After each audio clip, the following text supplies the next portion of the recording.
Hello, ನಮಸ್ಕಾರ, good evening. ನನಗೆ ಉತ್ರಳ್ಳಿ ಮತ್ತು ಹೊಸಕೆರಳಿಗೆ ಎರಡು ಅಜ್ಜಿಕೇರೆನೇ. ಬಟ್ ಇಬ್ಬರು ವಾಕಬಲ್ ಇದ್ದಾರೆ, ಇಬ್ಬರು ಅಡುಗೆ ತಿಂಡಿ ಎಲ್ಲನೂ ಮಾಡ್ತಾರೆ. ಸೊ ಉತ್ರಳ್ಳಿನಲ್ಲಿ ಫಿಲಮ್ ಆ್ಯಕ್ಟ್ರ್ ಮನೆಗೆ ಒಂದು ಬೇಕು, ಮತ್ತು ಇನ್ನೊಂದು ಹೊಸಕೆರಳಿನಲ್ಲಿ ನಾರ್ಮಲ್ ಅಜ್ಜಿ, ಅಂದರೆ ಅವರು ಓಡಾಡ್ತಾರೆ. ಬಟ್ ಒಂದೊಂದು ಕಡೆ ಒಂದೊಂದು ಥರ ಸಂಬಳ ಇದೆ.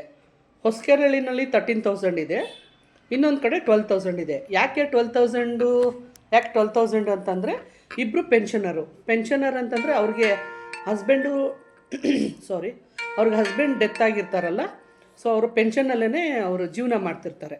ಸೊ ಅದಕ್ಕೆ ಅಂದರೆ ಎರಡೂ ಕಡೆ ನಿಮಗೆ 2 ತಿಂಗಳಿಗೊಂದ್ಸಲಿ ರಜಾ ಸಿಗುತ್ತೆ, ನಿಮಗೆ ತಿಂಗಳು ರಜಾ ಸಿಗಲ್ಲ.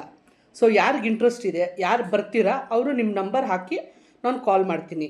ನನಗೆ ಅರ್ಜೆಂಟಾಗಿ ಬೇಕಾಗಿದೆ, ನಾಳಿದ್ರಲ್ಲೇ ಬೇಕಾಗಿದೆ. ಇದು ಬಂದು ಲೀವಿಂಗು ಅವ್ರ ಮನೇಲೇ ಇರೋದು.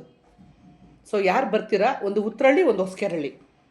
ಪೆನ್ಷನರು ಆಲ್ರೆಡಿ ಹೇಳಿದ್ದೀನಿ. ಆಮೇಲೆ ಬ್ಯಾಡ್ ಕಮೆಂಟ್ಸ್ ಹಾಕೋದು, ಸಂಬಳ ಇಷ್ಟೇನಾ, ನಿಂದು 10 ಇಂದ 15 ಹೋಗಲ್ವ ಅನ್ನೋದು ಆ ಥರ ಹಾಕಿದ್ರೆ